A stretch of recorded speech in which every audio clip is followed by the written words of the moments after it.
जय Hind. Sunrise classes में आपका स्वागत है। फिर पुनः एक नए वीडियो के साथ उपस्थित हूँ। इस वीडियो का नाम है यकृत। इसमें जो नया टॉपिक है उस पर हम लोग चर्चा करेंगे यकृत। अगर वीडियो समझ में आता है तो वीडियो को शेयर करें और चैनल को सब्सक्राइब करें और ज़्यादा से ज़्यादा लाइक का बटन क्लिक करें। आइए चर्चा करते हैं यकृत, लीवर। यकृत जो होता है ना, ये बाह्यस्रावी ग्रंथि होती है,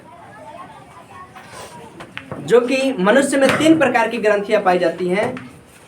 एक बहिस्रावी ग्रंथि, एक अंतःस्रावी ग्रंथि और एक मिश्रित ग्रंथि, जिसको मिक्स ग्लैंड के नाम से जानते हैं। उसी का एक भाग है बहिस्रावी ग्रंथि, जिसका नाम है यकृत।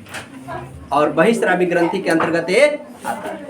आइए देखते हैं यकृत। यकृत के अध्ययन को क्या कहते हैं? यकृत के अध्ययन को कहते हैं हिपैटोलॉजी। यकृत का अध्ययन क्या कहलाता है? हिपैटोलॉजी। बहिस्रावी ग्रंथि, बहिस्रावी ग्रंथि किसे कहते हैं? वैसी ग्रंथि जो अपना स्राव नलिका द्वारा संबंधित अंगों में करती है, उसे क्या कहते हैं? बहिस्रावी ग्रंथि कहते हैं। और बहिस्रावी ग्रंथियों का उदाहरण होता है यकृत और स्वेद ग्रंथियां, जो कि यकृत यहाँ पे है। एक होती है स्वेद ग्रंथि, ये बहिस्रावी ग्रंथि के अंतर्गत आती है। यकृत मानव शरीर की सबसे बड़ी ग्रंथि कौन होती है? तो यकृत। मानव शरीर की सबसे बड़ी ग्रंथि का नाम क्या है? तो याद रखिएगा यकृत। यकृत का वजन कितना होता है? तो लगभग 1.5 से 2 केजी का। कितने केजी का होता है? 1.5 से 2 केजी का यकृत का भार होता है। यहाँ पे आपके सामने लिखा हुआ है, ठीक है। यकृत का रंग कैसा होता है? तो गहरा धूसर रंग का होता है। यकृत कैसा कलर का होता है? गहरा धूसर। और यकृत पित्त का स्राव करता है। किसका स्राव करता है? पित्त का स्राव करता है। और यकृत जो पित्त का स्राव करता है, वो भोजन को क्षारीय बनाने में सहायता करता है। क्या करता है? भोजन को क्षारीय बनाने में सहायता करता है। और पित्त कहाँ जमा होता है? तब पित्ताशय में, यानी गॉल ब्लैडर। कहाँ पे जमा होता है? पित्ताशय में जमा होता है। यकृत जो है उत्सर्जन अंग में भी सहायक होता है। और यकृत हमारे शरीर में यूरिया का उत्सर्जन करता है। किसका उत्सर्जन करता है? यूरिया का। फंक्शन ऑफ लीवर, यानी यकृत के कार्य। यकृत का क्या कार्य है देखेंगे। हमारे शरीर में फाइब्रोनोजिन तथा प्रोथर्मोबिन जो नामक क्लोटिंग हार्मोन्स होता है, उसका भी स्राव करता है। जो कि विटामिन के होता है, उसका भी स्राव करता है, ताकि ब्लड जो होता है ये बाहर जो होता है शरीर के अंदर, ठीक है।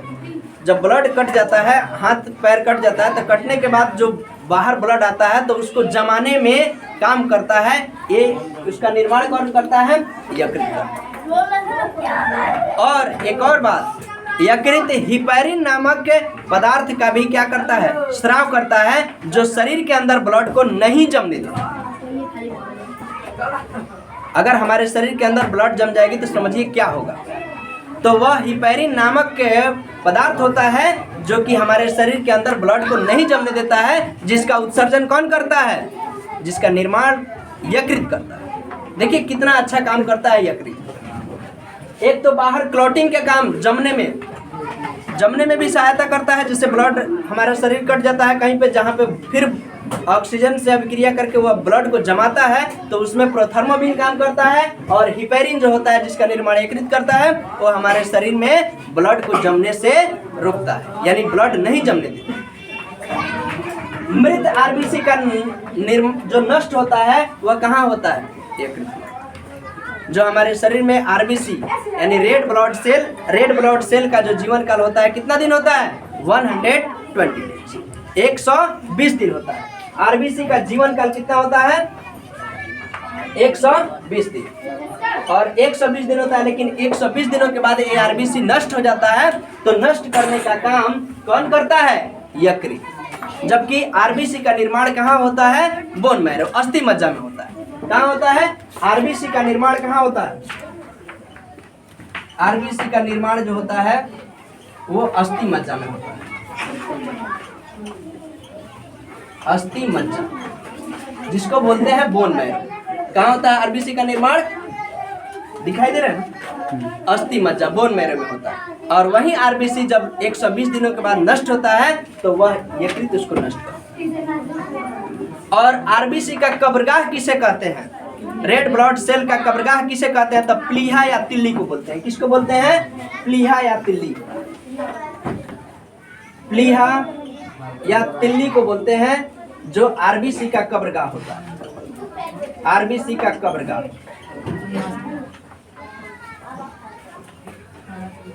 ठीक है। आरबीसी का कब्रगाह के नाम से किसे जानते हैं? तो प्लीहा या तिल्ली को। आरबीसी का निर्माण कौन करता है? तो बोन मैरो करता है। आरबीसी को नष्ट कौन करता है? तो नष्ट करता है हमारा यकृत, लीवर, ठीक है। उसके बाद यकृत का यही काम नहीं है, और भी काम।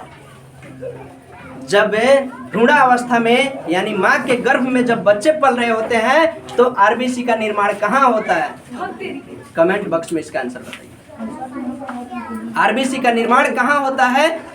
तो वह निर्माण होता है यकृत में ही होता है। कहाँ होता है? यकृत। समझ में आया? और भी क्वेश्चन है। एक यकृत में कॉफर्स सेल पाए जाते हैं। क्या पाए जाते हैं? कॉफर्स सेल, जो कि जीवाणुओं को नष्ट करने का काम करता है। वो क्या करता है? जीवाणुओं को मारने का काम करता है। आरबीसी का यकृत का और भी वर्क है, जो कि प्रोटीन को, अगर प्रोटीन अधिक मात्रा में शरीर में हो जाती है तो उसको कहाँ बदल देता है? वह कार्बोहाइड्रेट में परिवर्तित करता है। किस में परिवर्तित करता है? कार्बोहाइड्रेट में परिवर्तित करता है। और भी वर्क है। अगर ग्लूकोज, हमारे शरीर में ग्लूकोज की मात्रा, ग्लूकोज का फॉर्मूला क्या होता है? तो ग्लूकोज का फॉर्मूला होता है C6H12O6। ये होता है ग्लूकोज। और इस ग्लूकोज को यकृत ग्लाइकोजन में बदल देता है। और ग्लाइकोजन में जब बदलता है तो हमारे शरीर में कभी आवश्यक अत्यधिक ऊर्जा की आवश्यकता होती है तो फिर ग्लाइकोजन को वह ग्लूकोज में कन्वर्ट कर देता है। यानी हमारे शरीर को जब भूख लगती है, एनर्जी नहीं मिलती है, तो सबसे पहले वो कहाँ से खाना उसको मिलती है? तो ग्लाइकोजन से ग्लूकोज में मिलती है, ठीक है। उसके बाद ये ग्लाइकोजन को किस में कन्वर्ट कर दिया? ग्लूकोज में कर दिया। और एक और क्वेश्चन, जो कि सबसे तेज विभाजन किस में होती है? तो यकृत में।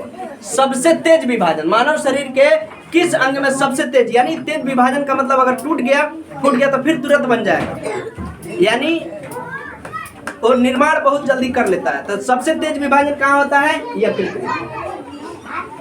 तेज विभाजन कहाँ होता है? यकृत। आप बताइएगा सबसे कम विभाजन मनुष्य के किस अंग में होता है? सबसे कम विभाजन, सबसे कम विभाजन किस अंग में होता है? तो मस्तिष्क में होता है। कहाँ पे होता है? मस्तिष्क में। सबसे कम विभाजन कहाँ होता है? मस्तिष्क। नहीं हो रहा है? दिखाई दे रहा है? सबसे कम विभाजन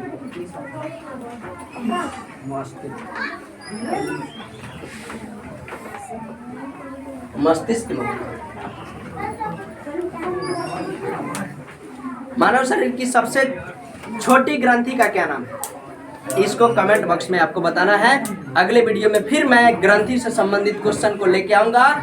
तब तक के लिए जय हिंद। तो इसको खराब हो जाए।